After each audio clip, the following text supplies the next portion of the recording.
with Vladimir. Again, very safe solo lanes for Rogue here. You have a good bridge champion with Lee Sin to get them through the early game. Always making sure they get that wave. Always making sure that they are taking, honestly, like, ultimately low-risk plays because of how good they are at moving across the map and minimizing that risk in the first place. But now we see Finn getting aggressive on the top side. Nemesis has to run for his life, trying to lay down a bit more damage. He's going to miss there on the ulti, and should just be a matter of time before he drops. He's going to walk back into turret, just trying to buy time, just trying to mess with the waves, just trying to get as much as he can, but will get taken out. A bit more kill pressure in the mid lane, but he's already mid. It's not going to amount to too much. It'll be easy for him to come to the next play. Forces out the pool. Now he's going to look for the follow-up here. Big engage now coming in. Good damage from Finn. That's going to be a quick kill pickup. Taking my time. Color casting, but you're here now, and there's a Herald being used mid, and I'm going to need you to stop talking again because we have a fight. That's going to be a kickback. Instantly the Victor ult comes out, but it's too little too late. Clean Flash comes in from Inspired, though, wants to get things started off, wants to go back in onto Selfmade, and he's going to grab that kill. Blippo. Now potentially they're going to be in trouble, though, because here comes Nemesis. Running down into the river, Hans Sama and Vander are going to have to give up this tower, which just means Fnatic going to keep winning out in the gold. And with this control, too, I figured they can just reset after clearing this wave and look for an Inferno. Wasn't there. The setup doesn't really work when Victor's TPing, and he's just not that menacing. In the meantime, as well, too, which is just going to continue to give him more and more AP per level. But Hylissang, uh-oh. Knockups there, no chance to use the Haymaker, just deleted into a Cassio. And if you run face first into a Cassio, you're probably going to die. I thought there was going to be some sort of sick ward hop over the wall and go flash, but he didn't have that. Uses his ult, but Selfmade doesn't want to commit there, so I think the rest of the team will back off. Okay, that's just a little awkward now, because now Selfmade's trying to get involved. Like, both teams just waiting to throw stuff out, but no ultimate on the Cassio means Selfmade's going in by himself. Okay, I still have the proc Predator. We'll use it in the end. Vander trying to make it out. Huge flat forward. Hylissang now trying to find somebody to pull back. That's going to be the dunk down. Vander's going to be in trouble. Tries to buy a bit more time. The gravity field is there, and Vander finally drops. All this time, and finally Fnatic find their man. They take down the support from the bottom side. Okay, like, real talk, though, that cask from Selfmade was so sick. Like, right on the edge, getting 2 targets knocked back beautifully. If you'll notice, Nemesis didn't get an assist there. That was just Hylissang and Selfmade the finish, but just really insane stuff from him. And now they're going to grab their second Herald game, which is just excellent. We'll let them break down another tower. Of course, Plate's no longer really an objective, but Inspired has to be careful here. He's just going to kick Hylissang right in the face, send him out of that one. The Finn is now on the way in, and the Vladimir will do good damage, but because they're moving through the pinch, they're not really going to get a chance to contest this one. Hans Sama not going to be a massive threat as he pushes in from the side. Xayah just not scary at this point in the game. Nope, not just yet. So it is Fnatic picking up all the objectives, it would seem, for now. Let's see this play one more time, because again, like, Nemesis lands the ultimate, but Selfmade wasn't feeling it right at the start. He's like, nah, let's wait until Hylissang gets a little bit closer as he channels up the Predator. And then, even though everything goes wide at the start, I just want you to look at the picture-perfect ultimate right here on Vander and Larssen. A boom! Like, Larssen was standing right in the middle of that. He thought he was safe, but no, he got slammed back there, and then, of course, Hylissang comes in to help things out at the end as well.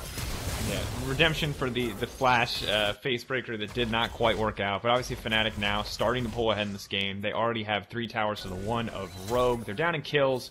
It won't be consequential or that consequential because there's still 1,400 gold in the league, and Reckless is about almost 2 items deep, whereas we have just now 1 and no boots 2 for Hans Sama, so things looking a little bit rough for the fights to come on the side of Rogue.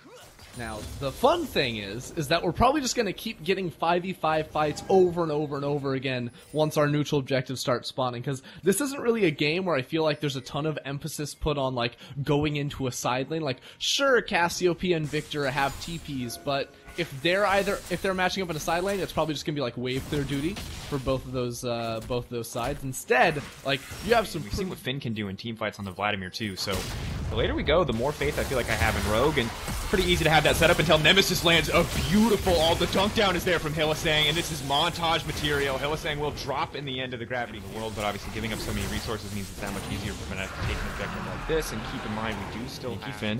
That's a big flank. He literally did the same play yesterday.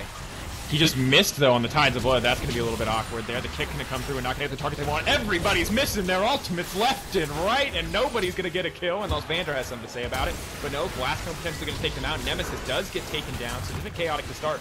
But now Brook was caught in no man's land. Good news is, no physical damage present in this fight quite yet, so Brook just gets to have a heyday, and now Reckless is here for the cleanup, the dunk down. Hylissang trying to make some value out of that Deadsman's plate, and now Hans Sama just barely able to escape. A beautiful snare there.